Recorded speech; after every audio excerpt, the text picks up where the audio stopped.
From time immemorial, beginning with indigenous councils and ancient wisdom traditions, through the work of Western visionaries such as Plato, Galileo, and quantum physicist David Bohm, mutually participatory dialogue has been seen as the key to evolving and transforming consciousness, evoking a flow of meaning, a daya flow of logos, meaning, beyond what any one individual can bring through alone. So join us now, as together with you, the active deep listener, we evoke and engage in living dialogues. Welcome to Living Dialogues. I'm Duncan Campbell, and I'm delighted to have as my conversational partners today, Connie, Baxter, Marlow, and Andrew Cameron Bailey. So, welcome to you both. I've been talking about your book, The Trust of Frequency, and also your film, and inviting people to go to your website, which is thetrustfrequency.net, in terms of getting more information on the workshop, which you'll be having here in Boulder. That's going to be on Friday night, the 22nd of March, public talk, and then all-day workshop on March 23rd. And that'll be at the Caritas Center here, and more information at thetrustfrequency.net. You'll also be back at the Boulder Bookstore on April 7. That's going to be in the afternoon of Sunday, April 7. So before we go any further, I'd like to just ask you both, either one of you can start, that could be Connie or it could be Andrew, tell us just a little bit about yourself. And what I would like to do is pose this question before we get into the meat of the matter here of your book, The Trust Frequency, and ask each of you on the spot if there was a moment now when you suddenly look back when you were a child that in a sense prefigured or was a harbinger for the kind of work that you're doing. Well, Duncan, I can tell you that actually when I was a teenager, I sort of had an epiphany of sorts when I came across Florence Nightingale and her work. I realized that humanity has an immense power for love. And I realized at that moment, I just asked myself, what's missing in the paradigm that has us acting the way we do to each other, the earth, the rest of creation? And I just figured that there has to be something missing that has us out of alignment with our true loving nature. And then the rest of your life has been in search of that missing chord, we might say. That missing. Yes, exactly. Yeah, great. Exactly. So tell us just, okay, go ahead. I want you to tell just a little wee bit about your own personal background, where you grew up, and how you two met. Well, Andrew, do you have anything to say about... Hang on. No, you continue with your origins. All right. Well, I came from a family in Maine of philanthropists, people who didn't believe in inherited wealth, who gave away all their money to the people of Maine. They were visionary politicians in Maine and gave hundreds of thousands of acres and 40 mountains, including Mount Katahdin, the sacred mountain there in Maine, to the people of Maine. So that sent me on this quest as well, to see what they were resonating to. And what I found ultimately was the Native American cosmology, the Native American way of seeing the world. There's no hoarding. It's basically a trust-based paradigm. And visionary elders started coming into my life, and I spent 20 years creating forums for these visionary elders to share their understanding of the nature of the universe. And what happened was I actually got it, that what's next in the evolution of consciousness of humanity is that we're going to come to understand what the indigenous peoples know about the nature of the universe. So our book is a result of that. And Andrew came into the picture and brought the Eastern mysticism and the Sufi path and various other avenues that he had experienced in his life. And that's what this book is a synthesis of Andrew's and my life walk, our life journey, and what we've discerned and discovered. And that's so interesting because it's very similar to what we've been teaching and exploring together here, myself and our deep listening audience on Living Dialogues with all the people that we commune with and have conversations with and dialogues with, we should say, really more than just ordinary conversation. It reminds me where at one point Margaret Mead said, for the evolution of humanity to continue, the conversation must deepen. And not only must it deepen with a deep listening, open to evolutionary and revelatory information coming in beyond just our left brain information base of collecting information. That would be like the Enlightenment revolution that took place in Europe back there in the 18th century, where the encyclopedists thought that the way to liberation from a lot of the mythology and the control of information by the church at that point was to provide, through the printing press, accessibility to information to people, and they would be liberated simply by information. What we've seen now over the centuries is that the liberation is going to come from a collaboration of left brain, right brain, masculine, feminine, and also the opening to the mystery while we create things that appear to be science and man-made science, we might say, or man-discovered science like quantum physics. We also have a deep appreciation of the mystery revealed by indigenous knowledge as well. So with that lead-in, I think it's very exciting, Andrew, that you, on your own quest, which you can describe now, came into contact with Connie, who had this deep experience for 2 decades with indigenous elders and with indigenous wisdom, which is its own science, of course.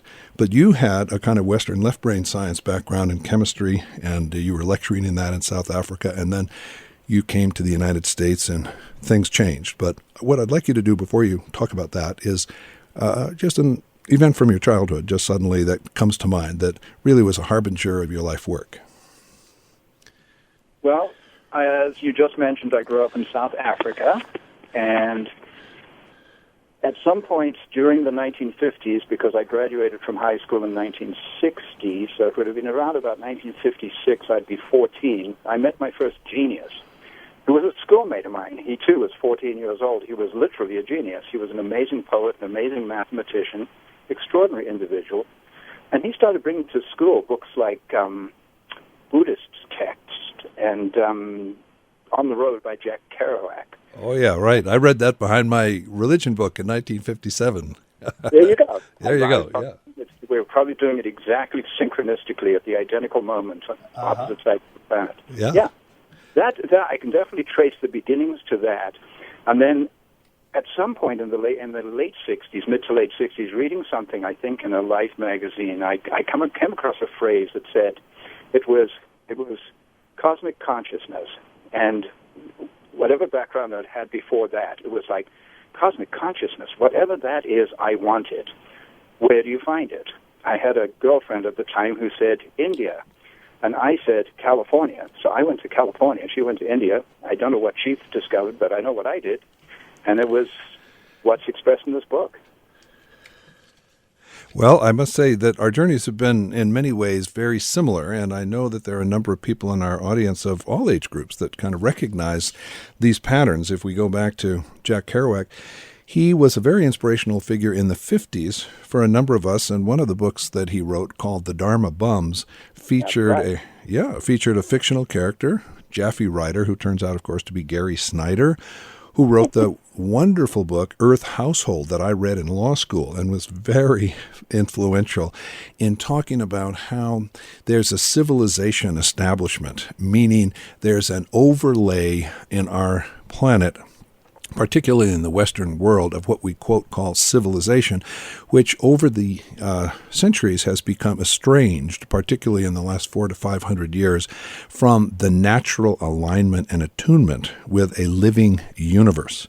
And it makes certain kind of assumptions about reality, and I'm now deliberately sharing your language as you talk about the trust frequency, that these assumptions are progressively that the natural universe is inert or dead. It does not have consciousness. It does not have wisdom.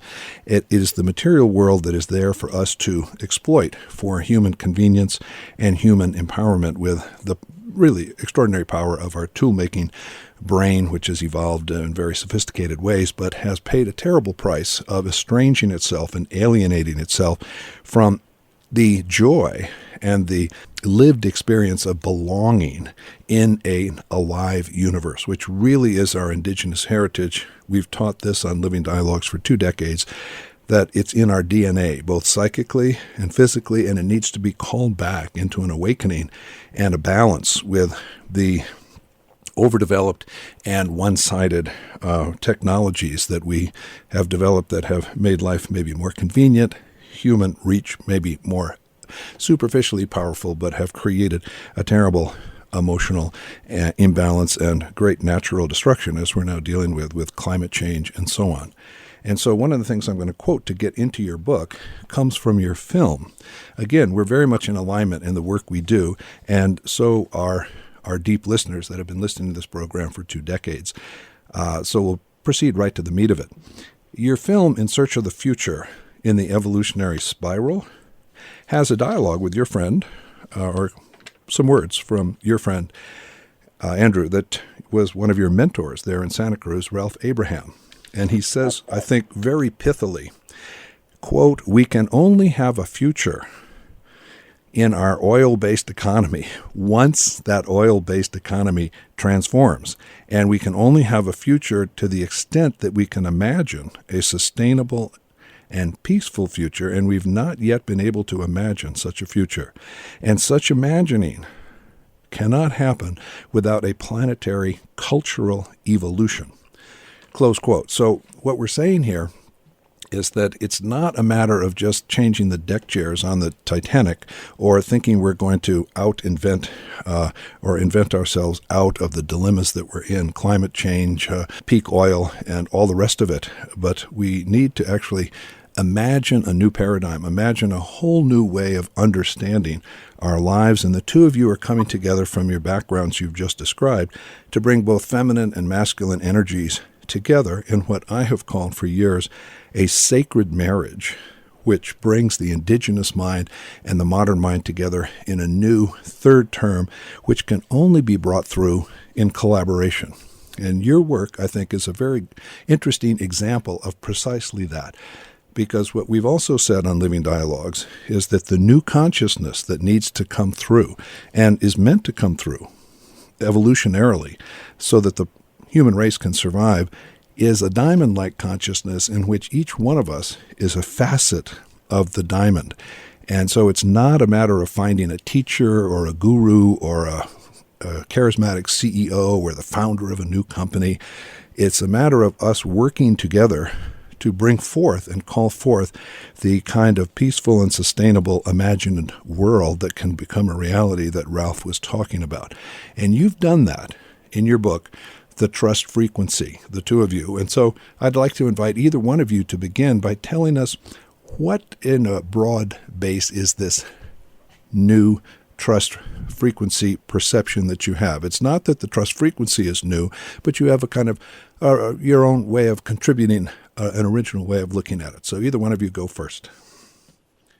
So the trust frequency is anything but new. It's the most ancient thing there is. It pre-exists, and in the largest sense of the trust frequency, it's also called nirvana. It's also called samadhi. It's known as it's really no different from God. What is happening in this time, Duncan? The way you just related it, it makes it sound as though humanity had gone way off the rails. And Ralph Abraham says something very much like that in the film.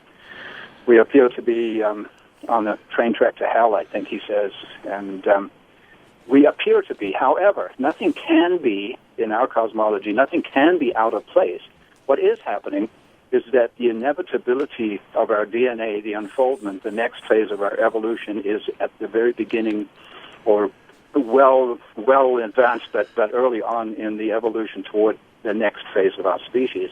It's very much the caterpillar becoming the butterfly, and when you're a caterpillar and everything starts falling apart, everything you've been able to trust and depend on is suddenly no longer there, it must seem pretty hellish to the caterpillar, who has no idea of what the butterfly is going to look like at the end of the process. But we're at the end of the age of synthesis, where we took everything apart, the Industrial Revolution, the whole Newtonian, Descartesian, Darwinian phenomenon. Here we are at the early stage of the age, if you like, of synthesis. We're putting it back together in a whole new way. It's not that we're going back to something that ever existed in the past. There's a forward teleological movement here. We're becoming something. We're in a constant state of becoming. We're in a in a state of being at all time. We know that. But at the same time, we're also becoming. There's this process, this sort of paradoxical process of progress.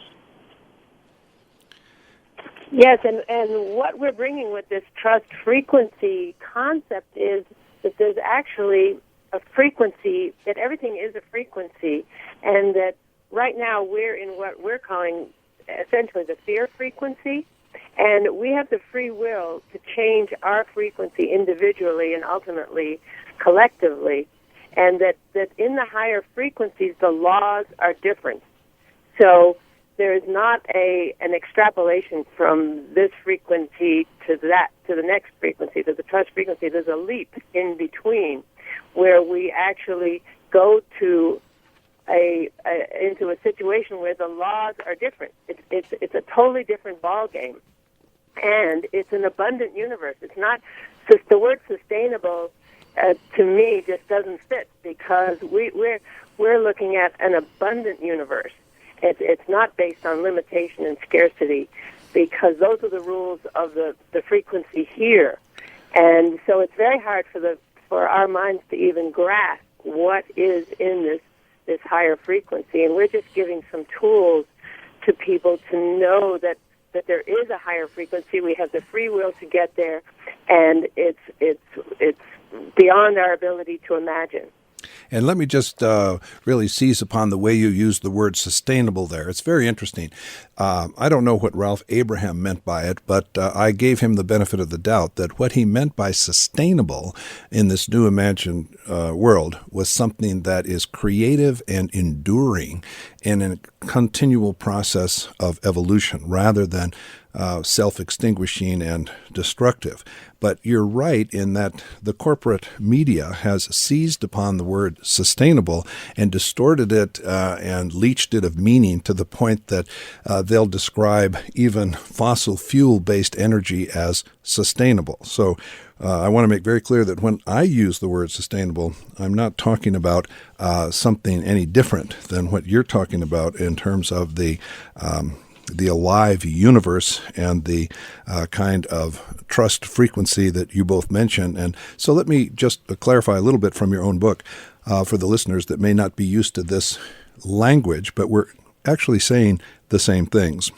In your book, you talk about the frequency thing is a vibration thing, meaning that the entire energy of the universe can be looked at from quantum physics kind of point of view or from an energy point of view as a vast unified energy field, which is distinguished by a series or a multitude of different frequencies. So let's just imagine this radio station is a frequency that people are tuning into for a particular kind of resonance with how they understand reality and are resonating with what you're saying, what I'm saying, and they're in fact even evoking it.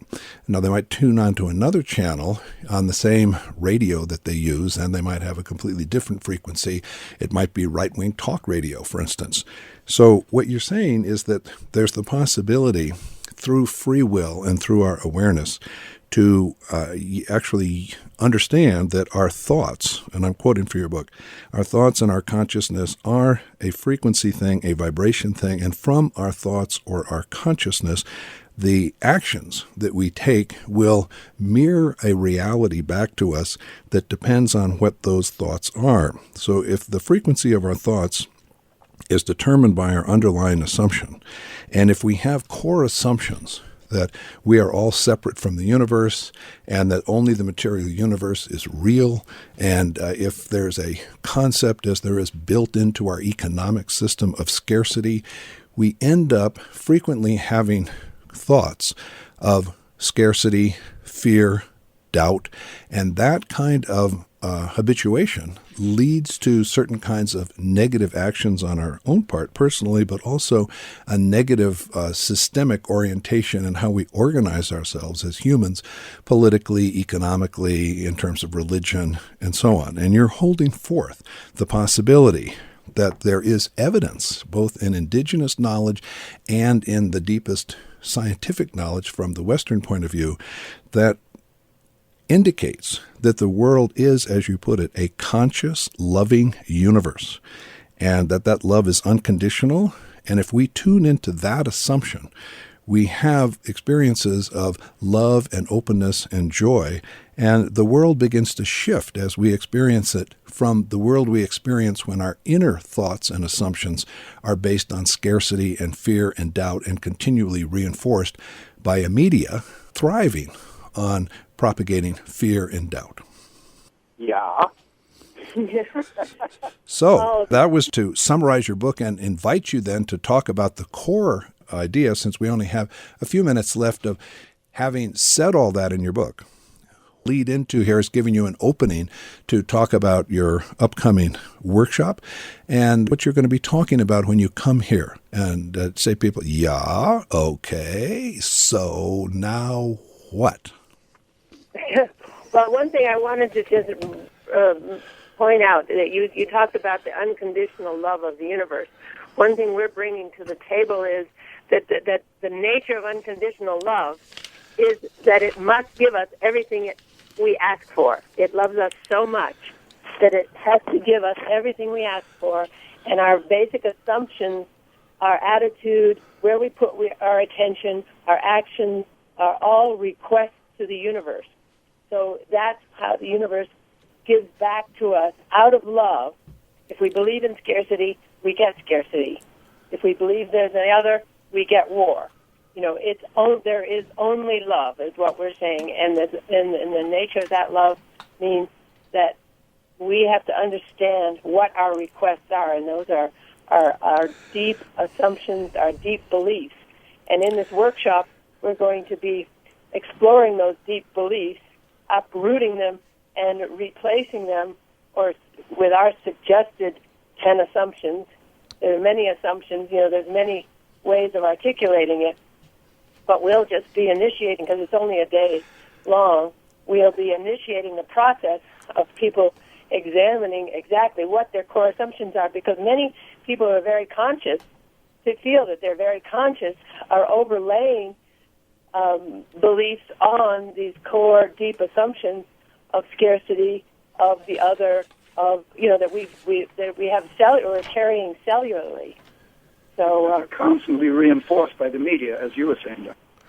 One last thing I'd like to do before we have to conclude this very brief dialogue, very interesting, and encourage people to look into your book, The Trust Frequency, and also your film that we've talked about, Searching for the Future, and also your workshop is just, is there a 2-minute summary, Andrew, of some like a personal crisis I know that you've gone through, in which you saw the crisis actually repatterning your assumptions rather than confirming them. In other words, the challenges that you had to meet actually turned out to be a doorway to the new assumptions rather than confirming old negative assumptions.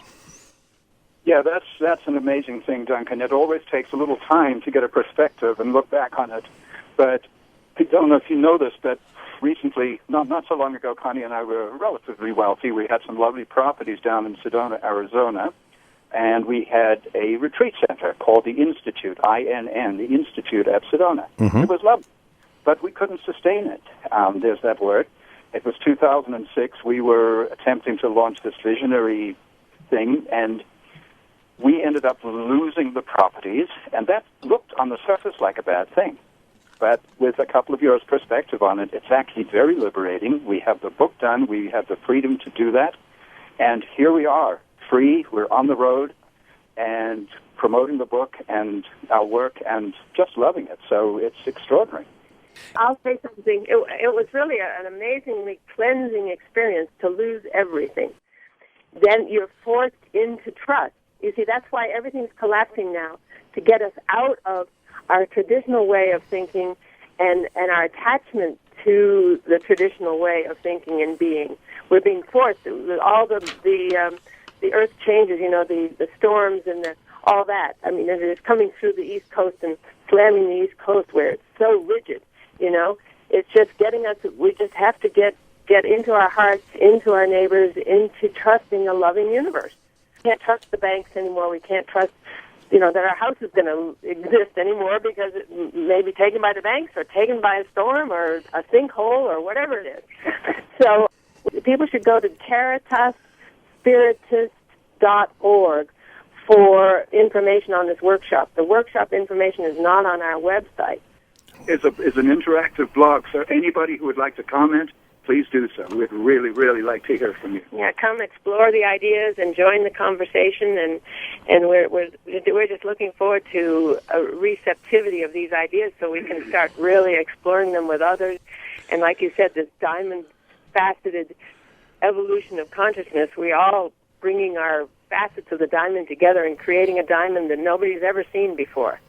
This is a wonderful invitation here. You're coming on the 22nd and 23rd of March, and then you'll be back on April 7 at the Boulder Bookstore. I've been speaking with Andrew Cameron Bailey and Connie Baxter Marlow. As they've noticed, you can go to Caritas Spiritist's website to find out about their workshop, and you can also go to their website, thetrustfrequency.net. And so with that, I'm Duncan Campbell, inviting you to be with us next week on Living Dialogues. Thanks again for your deep listening in evoking this program. All the very best.